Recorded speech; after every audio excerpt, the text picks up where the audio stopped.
everyone, welcome to my channel, Babbling Books. So I did a previous video a few days ago about my romance recommendation. So this is like a part 2 where I recommend my favorite urban fantasy romance series. So I'm going to talk about Sherrilyn Kenyon's Dark Hunter series first. This is a very elaborate, very evolved series. The world building in it is absolutely astronomical. Like, you almost want to get a whiteboard and as you're reading, take notes for further books. As of right now, there are 26 books in this series, and Miss Kenyon doesn't seem like she's stopping anytime soon. So like I said, it's a very involved series. So this one is about Dark Hunters. Dark Hunters are warriors, usually from ancient times, but some are more current. And they died such a horrible, torturous death that it made this sound up in Olympus. And Artemis, the goddess Artemis, hears it. And she comes to this warrior and tells them, in exchange for eternal service to me, I will grant you the power you need to seek revenge. So if they make the deal, then this warrior is transformed into a Dark Hunter. So they are immortal. Some of them have like psychic gifts. None of them can go into the sun. They have fangs to blend in with their prey. So it's like a different take on vampires. So what a Dark Hunter does is they hunt the children of Apollo. So Apollo's children are cursed to die these long, horrible deaths at age 27, I believe. But they found a loophole. Instead of dying, they can suck a human soul and it will add time. Of course, the souls don't last, they decay, and they end up having to go get another one and another one and another one, and it kills the humans. So that's what the Dark Hunters do. Now, book 1 is not actually about a Dark Hunter.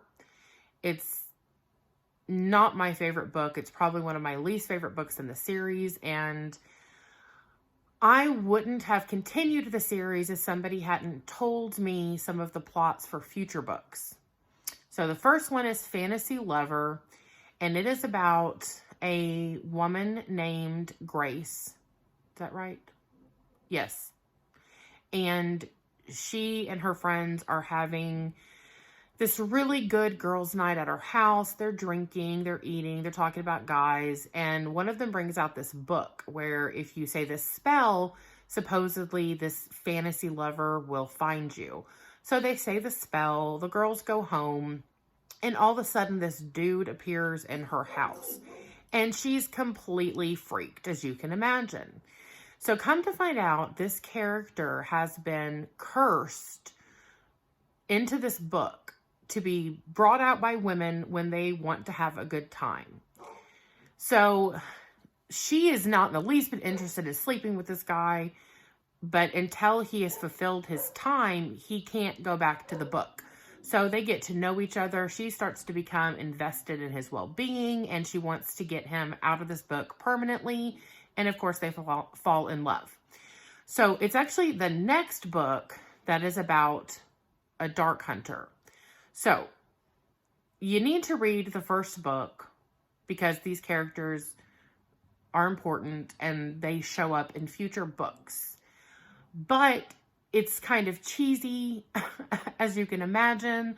But it was still a good book. I did enjoy it, but not near as much as the future ones. So, like, to give you an idea, the next book, a Dark Hunter wakes up handcuffed to this woman, and she's been mistaken for her twin, who is a vampire hunter. And they're stuck together with these mythical cuffs that cannot be undone. She is straight-laced. She wants nothing to do with the supernatural world. She thinks it's a bunch of myth. She thinks the guy she's handcuffed to is insane with all the things that he's saying. She can't believe this has happened to her, but they are stuck together, and she is being, against her will, literally dragged into this supernatural world. And so, yeah, and there's all kinds of different gods and goddesses. The Dark Hunters have all kinds of different backgrounds. A lot of them are Greek, some are Roman. There's Native American, Sumerian, all kinds of different characters. And like I said, the world building in it is amazing. It is very well fleshed out. The characters are a lot of fun. The head of the Dark Hunters, Acheron, remains a mystery that you just cannot wait to solve. His book has been published. It's huge. And you finally get to find out why Acheron is so powerful, who he really is, and things like that. So it is definitely worth a read. The next one is the Immortals After Dark series by Kresley Cole. So this one is all about the lore. The lore includes things like nymphs, lycae, werewolves, vampires, demons, not like red scaly demons. They look like humans, except they have horns. Valkyrie, witches, all different kinds of creatures. So all of the creatures are very well fleshed out. Their legend and history is very well fleshed out. The individual characters are very well written. Each book is about a couple, and they all come in and out of each other's books. A large part of it takes place in New Orleans. But book one is called A Hunger Like No Other. So the lycae king has been missing for a century, and he has been chained in the catacombs below Paris, suffering eternal torture by an endless fire. He has been unable to free himself. The other lycae have been unable to find him. The majority believe that he is dead. The female character is Emma. She is a half vampire, half Valkyrie who has come to Paris to find her father, who she knows nothing about. So lycae are able to sense who is their fated mate. So he's down in these catacombs. He senses his mate. He does this terrible damage to his body, gets free, and starts looking for her. Well, he finds her, and he is enraged and horrified to find out that his fated mate is a vampire. He cannot believe it. Lycae and vampires have been fighting for as long as anybody can remember, so she is his enemy. And he is determined to keep her with him until he can figure out what the hell is going on, why this has happened, if he can undo it, if it's a mistake, and if it's not, what is he going to do about it? So Emma is a very timid character. She is frightened as can be of this dirty, violent, bleeding werewolf that she has now found herself with. He is verbally abusive to her because she is a vampire. And there is one scene where he forces her to intimately touch him. And I have always had a problem with scenarios like that, because how exactly is a relationship going to flourish and function after what is essentially a form of sexual assault? But to the lycae, touching is like a necessary need, especially with one's mate. And he is suffering from PTSD, so he's very emotionally and psychologically damaged. And it's almost like, to keep himself from hurting her, that was like the bare minimum of what he needed to retain control. Now, once again, none of that is okay. I mean, it's just not okay. And there shouldn't be really any explaining why it was okay. But he does eventually realize that what he did was so incredibly wrong, and he owns it, which is why they are eventually able to work through things. So that is book one. So the world building in here is fantastic. Like the Valkyrie live in this manor in New Orleans, and to humans it looks just like a house. But to members of the lore, other immortals, it looks like this ramshackle manor that is being held up by magic. It's covered in lightning rods. It's constantly being struck by lightning. There are all of these creepy, wailing creatures around their home. There's all these shrieks, and there's constant fighting. The Valkyrie are very aggressive. Other members of the lore are like, don't mess with the Valkyries. Don't mess with them. And they love video games and movies, and they live by this rule that she who steals it owns it. The witches, they gamble, they drink. They're so much fun. All of the creatures are so much fun. The individual characters are very well fleshed out, as are the groups of races. While these stories are going on, there's this immortal competition that's happening where different members of the races, they're all allowed to compete no matter who they are. And the prize is this legendary, unbelievable treasure. So they're just really good. They're a lot of fun. I have these on my Kindle. I listen to them on audio. I have them in paperback. They're just good. So after that is Patricia Briggs. So she has 2 series that I'm going to talk about. I am going to start with my favorite of her series, and that is the Alpha and Omega. Both of these series take place in the same world along the same timeline. You can read one series and not the other. You can read one and then the other. It doesn't matter which one you pick first. But the Alpha and Omega series is like the second series. So Anna is a werewolf in a world where creatures are not out to humans. And she was changed against her will. And she is a member of a pack in Chicago. The king of the werewolves has sent his son Charles, who is like the assassin and the enforcer of all of North America werewolf packs. He has gone to Chicago to investigate the Chicago pack. And he meets Anna. Now, Anna has been convinced by her pack that her place in it is to basically be like a slave. They physically abuse her, they verbally abuse her, and they sexually abuse her. The author does not write any of that in detail. There is no scenes that you have to read through, but you are aware of it. So Charles shows up and he realizes that Anna is actually an Omega werewolf.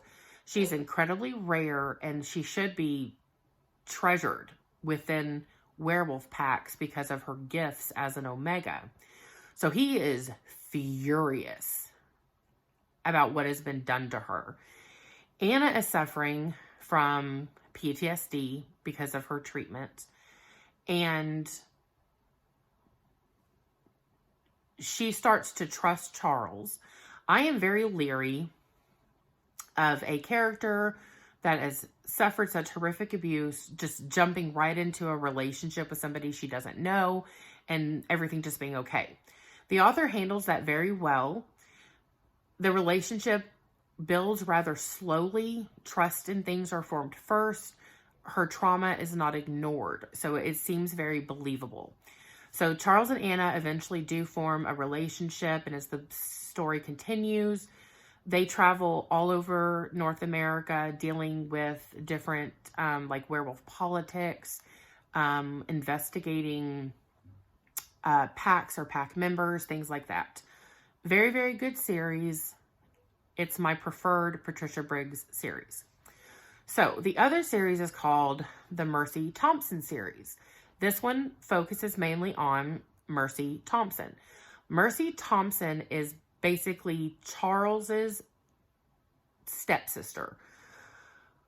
The king of the werewolves adopted Mercy, but she's not a werewolf. She's actually a Native American coyote shifter. And she lives in, I think it's Seattle. I'd have to double check, but I think it's Seattle. And she lives right next door to the Seattle Pack. And she lives in a trailer next to this great big huge beautiful house. And she and the werewolves are constantly like sniping and bickering at each other. They don't like her being in their territory, and she doesn't give two shits. And the alpha of that pack is a very military, kind of straight-laced, good boy kind of person, but not in a bad way. And whenever he pisses her off, she like has this car, this piece of junk car that she's drug onto her property. And when he makes her mad, she like breaks a window or spray paints it or takes off a wheel. She just makes it worse and worse and worse. Because as a coyote, she cannot physically compete with them. They outrank her sort of, even though she doesn't really fall into the pack lines. But she, like a coyote, she's going to get back at them, but not in a way where they can come physically aggress at her. So Mercy is a Volkswagen mechanic. She works with a fae. So she's constantly getting involved in like fae problems, werewolf problems, vampire problems, and her own problems. Because like a coyote, mischief just finds her. So she's in and out of the werewolf's pack and having to deal with them and all these other issues. There's a very slow building romance between her and Adam. And all of the books follow Mercy. And of course, as she becomes more involved with Adam, he becomes a very large character, as does his pack members and things like that. I enjoyed this series. It was definitely worth reading. Let me look at my notes here. Let me hold this up. There's 13 books in the Mercy Thompson series, and I've read all of them. You can read, like I said, you can actually go online and look up the order to read these on the timeline, and you'll read like a bunch of Mercy Thompson books, 1 or 2 Alpha and Omega, back to Mercy Thompson's, back to Alpha and Omega, back to Mercy, back to Alpha and Omega, or read them separate, or only read one. It doesn't really matter. But they are definitely worth a read. I find them to be a lot of fun. Alpha and Omega, still my favorite. After that, the Fever series by Karen, I think it's Moning. This is actually a more recent read of mine. The reason this one stood out to me is because other than the Fae, all the other creatures are new to me. I'm sure if I were to look, I could find some sort of legend that these were built upon, but they were still very unique to me. So you have a world where the Fae have basically come out. The humans are aware of them. And Mac is a Fae seer, but she sort of denies that she is. And I wasn't crazy about Mac when the books first started. The author made this big deal about constantly hammering the reader with the idea that she was blonde and beautiful and perky and she likes pink. And it was just like, enough already. Like, I get it. She's hot, okay? She's hot and girly. I got it. That eventually started to stop, thank goodness. But Mac receives this phone call from her sister who is in Ireland. And her sister is very distressed. And then Mac finds out her sister is dead. That's not a spoiler. That's like how the story starts. So she goes to Ireland to find out what happened to her sister. And of course it's Ireland, so it's just full of fae. And she meets this man named Jericho who was sort of involved with her sister, but you don't really know how. And you basically spend a lot of the series trying to figure out what Mac is, why Mac is, what Mac can do, who Jericho is, what he is. It's a very slow building romance, and it focuses solely on Mac and Jericho until book 6. And of course, it's just full of stuff with the Fae. And as you can imagine, they are constantly trying to figure out what's going on, what Fae did it, how they're going to handle it. This series does come with a trigger warning for, I mean, it's fae, so there's torture, there's sexual assault, things like that. Actually, I want to say all of these books I'm talking about have those trigger warnings, with the exception of the very last one that I'm going to talk about. So anyway, once you get to book 6, it switches from focusing on Mac and Jericho to focusing on a character named Danny. Danny is in all of the books as a side character that is frequently in the books. Then it starts to focus on her and her love interest. I actually enjoyed Danny more. I've only read this series once. I think to really dig down deep into why I liked it or any issues I had with it, I would probably have to reread it again. But it has stuck with me all of this time, and I still remember how much I enjoyed the uniqueness of it and the novelty of it. So I would suggest that you give this a try if you enjoy urban fantasy and you're tired of vampires and werewolves. Next is The Black Dagger Brotherhood by J.R. Ward. So this is a very dark series. It focuses on the members of the Black Dagger Brotherhood. They are vampires in a world where humans don't know about vampires, and where the vampires are the good guys and the bad guys are actually the slayers. They call them lessers. So the Black Dagger Brotherhood is like the top tier of vampire society. Their job is to protect civilians from the lessers. Book 1 starts with the Vampire King, who is also the leader of the Black Dagger Brotherhood. His name is Wrath. His friend Darius comes to him and says, Wrath, I sired a child. She's coming up on her 25th birthday. So when you are a natural-born vampire, you are mortal, and then you go through a transition that turns you into a vampire. So Darius wants Wrath to go to his child, Beth, and help her through the transition. So part of transitioning, you have to feed from another vampire of the opposite sex. That blood invigorates them, makes them strong, and raises their chance of survival. And Wrath is the strongest of all the vampires, so using his blood ups her chance of survival. Wrath does not want to do this. It's very intimate, and he is not that kind of person. He can barely even stand to feed himself because it involves like touching another person. But he agrees because Darius is his closest friend. So that's basically how the book starts. Beth has no idea that she has a vampire father or that this is going to happen to her. And all of these books, all of the brothers, male or female, they all have had horrible things happen to them. So there's a lot of addiction, violence, flashbacks to abuse of all forms. They're very dark feeling. They're not lighthearted at all. Each book focuses on a couple, but one of the very unique things about this series is the author, rather than constantly coming up with new characters to make more books, she will revisit characters from another book. So Beth and Wrath are the main characters in book 1. They're all throughout the series. They're main characters. And then later on, she did another book, and I believe it's called King. And it's just, again, focuses on Beth and Wrath. I enjoyed the idea and experience of going back and reading a book that focuses on previous main characters. I thought it was refreshing. I enjoyed seeing how they were doing, how their relationship had developed, new issues that had come up, different things like that. So I highly recommend the series. Like, I recommend all of them in this video.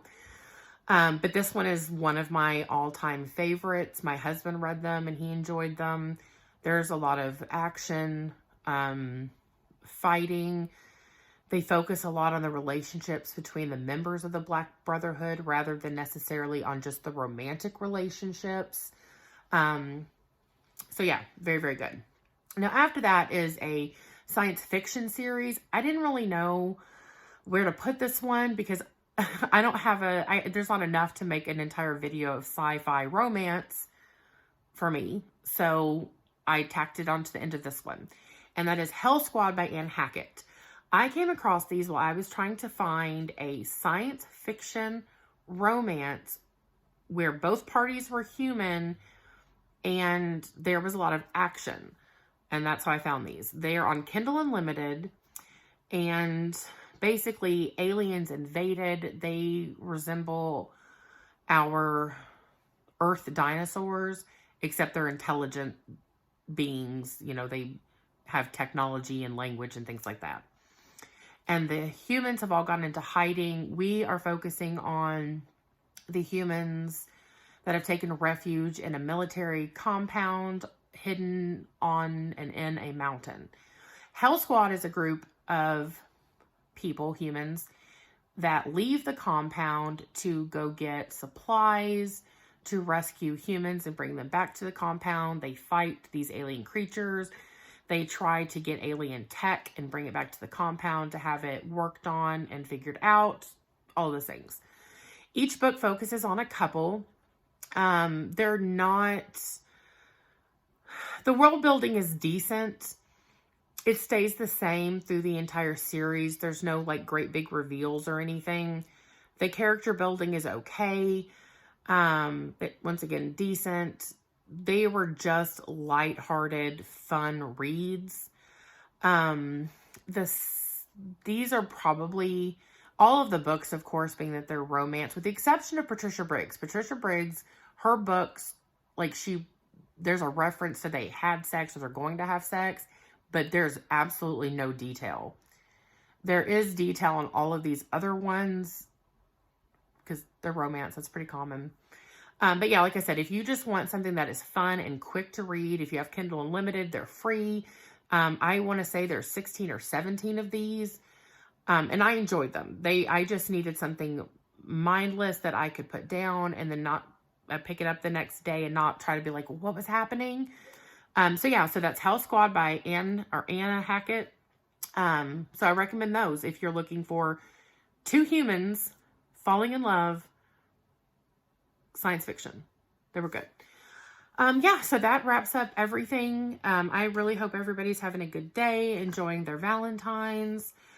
Please let me know if there are any urban fantasies you would like to recommend to me. I feel like I have read them all.